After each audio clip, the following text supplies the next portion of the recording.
Hello friends, ప్రస్తుతం నేను విజయవాడలో ఉన్నాను. విజయవాడలో రెండో ప్రమాద హెచ్చరిక జారీ చేసే అవకాశం కాసేపట్లో ఉందని అధికారులు చెప్తున్నారు.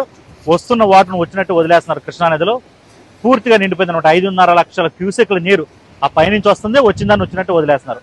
ఎడతెరిపి లేకుండా 48 గంటల నుంచి ఇక్కడ వర్షాలు కురుస్తున్నాయి. ఈ రోజు ఉదయమే కాస్త గ్యాప్ ఇచ్చింది. మళ్ళీ 2 రోజుల పాటు వర్షాలు కురుస్తాయని అధికారులు చెప్తున్నారు.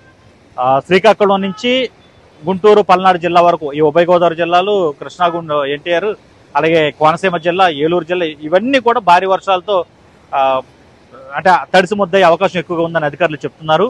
అలాగే వరద నీటిలో పిల్లల్ని ఆడుకోనివ్వద్దు. నీరు 2 అడుగుల మేర నీరు ఉంటే కనుక ఆ నీటిలో వెళ్ళిపోదాం అనుకుంటారు కారులు నడుపుకుంటారు. కానీ అంత మేర 2 అడుగుల పైచీలకు వాటర్ ఉంటే అది కారులను కూడా తోసుకుని వెళ్ళిపోద్ది అనమాట. కాబట్టి కొంచెం జాగ్రత్తగా ఉండమని చెప్తున్నారు. మ్యాన్హోల్లో పడి ఆల్రెడీ విజయవాడలో 2 చనిపోయారు.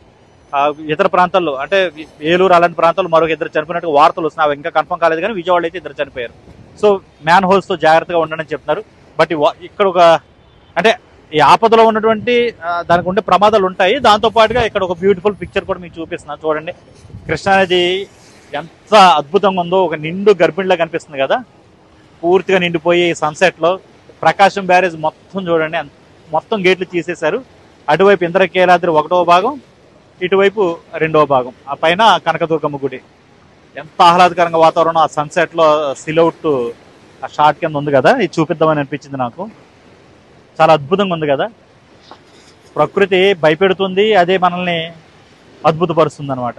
ఎంత చక్కగా ఉందో చూడండి.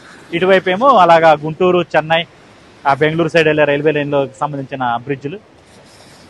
చాలా అద్భుతమైన విజువల్ కదా. మొత్తం విజయవాడ జనాభా అంతా కూడా ఇక్కడికి వచ్చేస్తున్నారు గోదావరి, కృష్ణానది దగ్గరికి, మొత్తం ఈ ఎంజాయ్ చేయడానికి, ఇదంతా వ్యూ చూడడం కోసం. బట్ ఇదంతా మీకు చూపించాలని చూడండి. అసలు ఎంత అద్భుతంగా ఉందో. మేఘాలు, ఆ సన్సెట్, సూర్యుడు, ఆ ప్రకాశం బ్యారేజ్, అలాగే ఈ కృష్ణానదికి సంబంధించిన ఆ జలాలు ఉధృతంగా ప్రవహిస్తున్నాయి. 5.5 లక్షల క్యూసెక్ నీరంటే మాటలు కాదు. విజయవాడలో ఆ భయం ఇంకా ఉంటుంది. లాస్ట్ ఇయర్ ఆ వరదలు చూసాం కదా, బుడమేరు వరదలు, అవన్నీ కూడా ప్రజల జ్ఞాపకాల నుంచి ఇంకా బయటకు పోలేదు. ఆ భయం తాలూకు జ్ఞాపకాలు. సో వాళ్ళు భయపడుతున్నారు కొంత. అయినప్పటికీ కూడా అప్రమత్తంగా ఉండనే సరిపోతుంది. మరీ గత సంవత్సరం అంత పరిస్థితి ఉండదని అధికారులు చెప్తూనే వస్తున్నారు. కొంచెం అలర్ట్ ఉండండి చాలు. బట్ ఏమైనప్పటికీ ఒక బ్యూటిఫుల్ సీన్ అయితే మీకు చూపించాలనిపించి ఇక్కడ పెట్టాను. అలాగే కొంచెం అప్రమత్తంగా ఉండండి.